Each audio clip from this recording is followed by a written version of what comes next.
Well, this new thing that we found out involving Demetrius Haley just proved without the shadow of a doubt that so far out of all of the cops that were involved with Tyre Nichols' murder, he very well might be the worst and trashiest one of them all.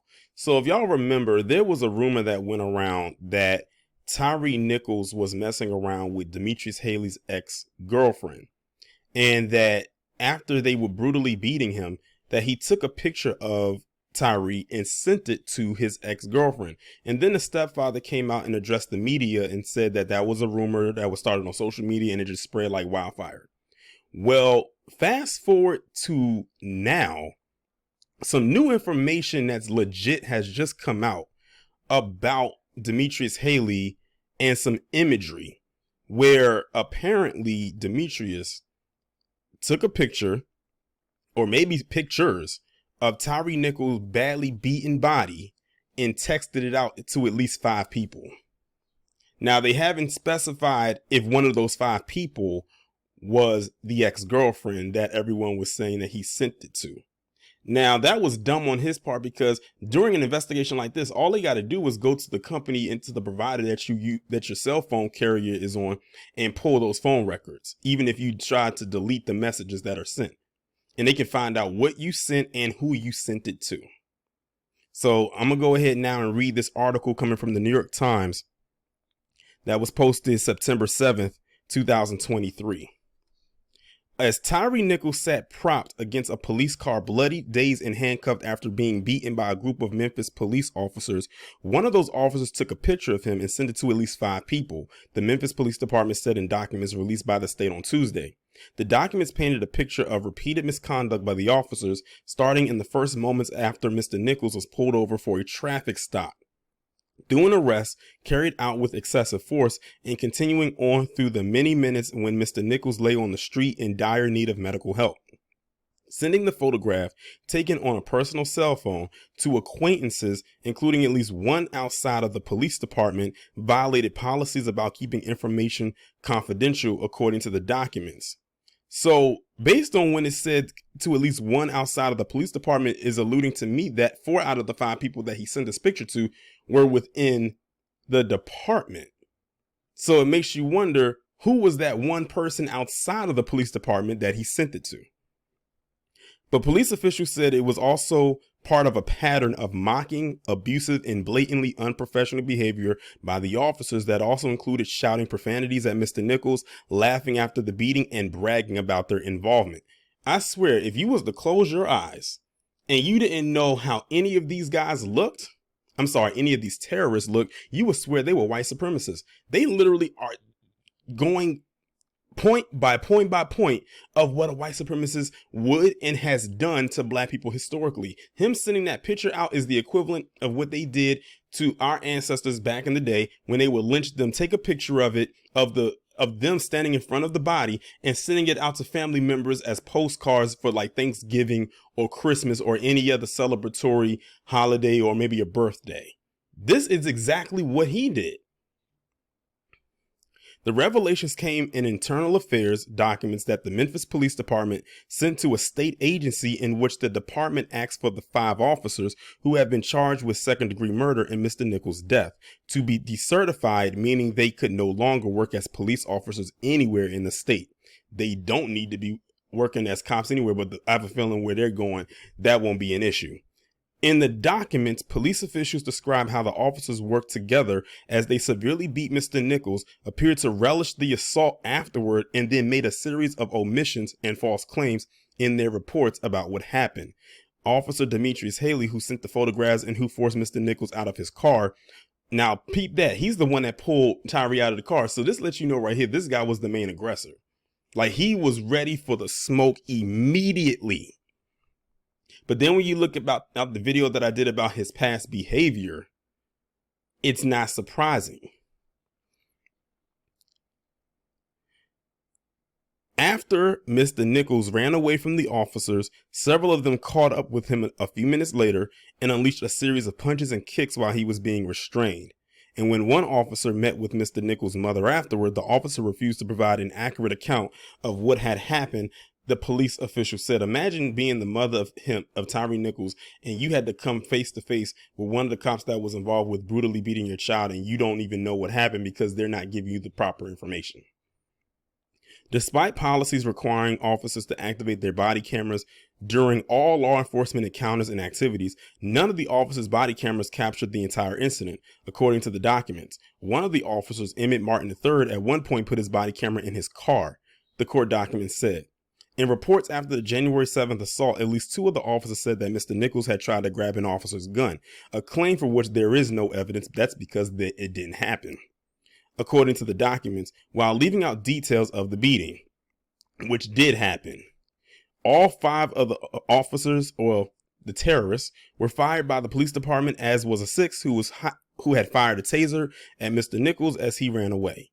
City officials said on Tuesday that 7 more police officers were being investigated for possible policy violations in connections with the beating of Mr. Nichols, who died 3 days after the assault. They said 7 more. So this has gone from 6. Well, remember there was another one at the unidentified. So technically it's gone from 7 to 14, if I'm reading this correctly. We're still adding names to the list, Carolyn Davis, the city's police chief, said at a city council hearing on Tuesday, in which council members sought accountability from police and emergency management officials. In the newly released documents, police officials said that Mr. Haley had admitted to sending a photograph of Mr. Nichols to at least 5 people, including 2 fellow officers, a civilian employee of the department, and a female acquaintance. See, now people are going to start wondering, was it this X again? Because remember, they said it was a rumor, but now it's coming back up. They said it's a female acquaintance, which of course would be the person who's not attached to the police department. So now people are going to try to figure out, who is this female acquaintance? A 6th person also received the photo. So now it's a 6th person. That's crazy, which means who knows, it could have been sent or forwarded as a text from one of the people to another person.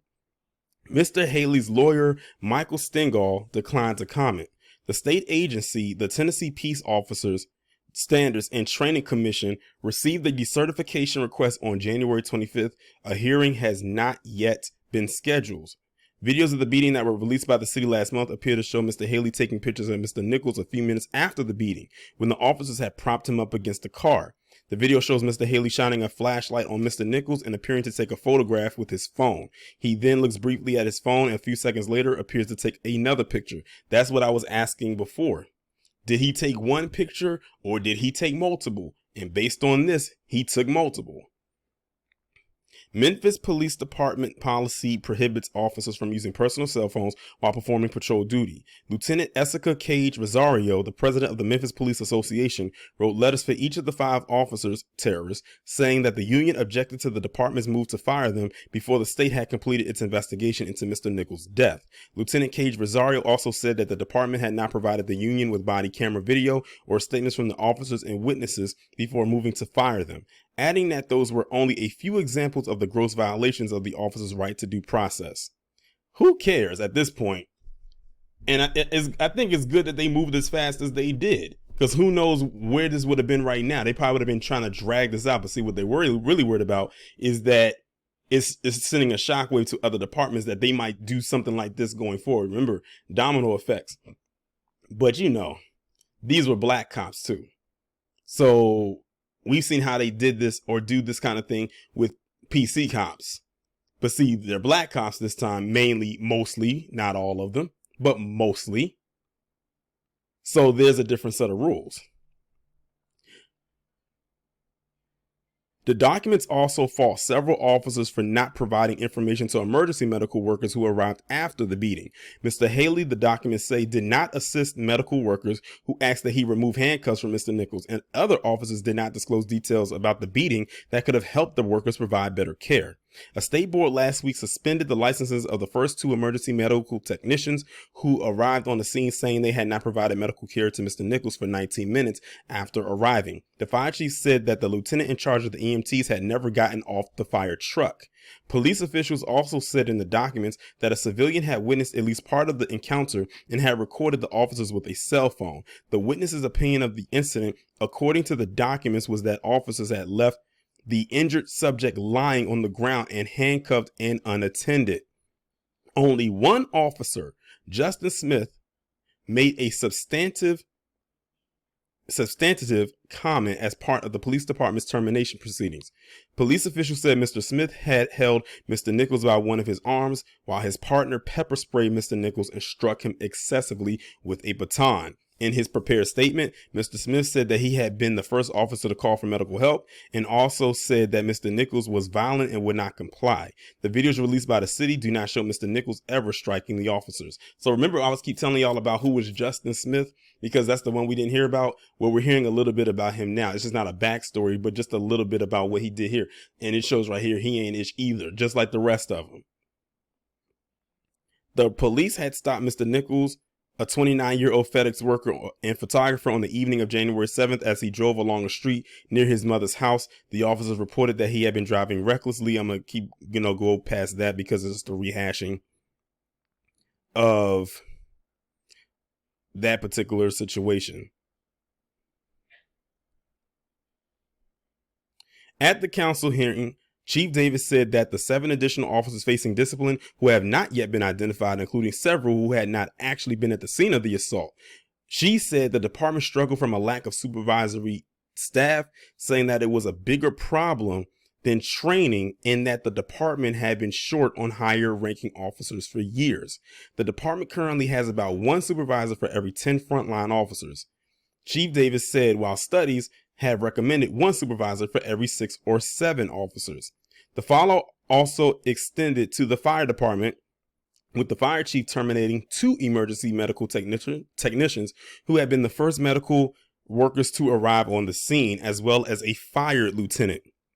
While on the police force, Mr. Haley was reprimanded in 2021 for failing to file a report after grabbing someone by the arm while making an arrest. And I'm not going to continue to go into that because that's going into some stuff I already mentioned about him in a previous video. And that's pretty much it. But that's crazy. That is wild. So yeah, it's like I said, it's really not looking too good for any of them, but especially not him. This one right here seems to be the one with the most issues out of all of them. I mean, the fact is bad enough that they beat this man to death like that, to the point where he died, because he didn't die at the scene, but to the point where he died. But then to take pictures of him and send it out to people like it was supposed to be some kind of a trophy of what you did. That is one of the lowest points that you could ever be at. I don't even consider this dude to be a human being. He's an entity of some otherworldly spot, some place that we don't even know is in existence, except for the fact that he's here. But man, that is insane. All I'm gonna say is this trial is going to be a very interesting one. I'm gonna keep a close eye on this one. I'm gonna follow this one as much as I possibly can from day one until they get sentenced. All of them, in my opinion, deserve life imprisonment without the possibility of parole. And they better hope that Memphis or the state of Tennessee does not have the death penalty, because that should also be, in my opinion, on the table. But that's just my opinion. But if they can't give them that, if they do, life imprisonment with no parole. I will not be satisfied with anything less than that when that time comes around.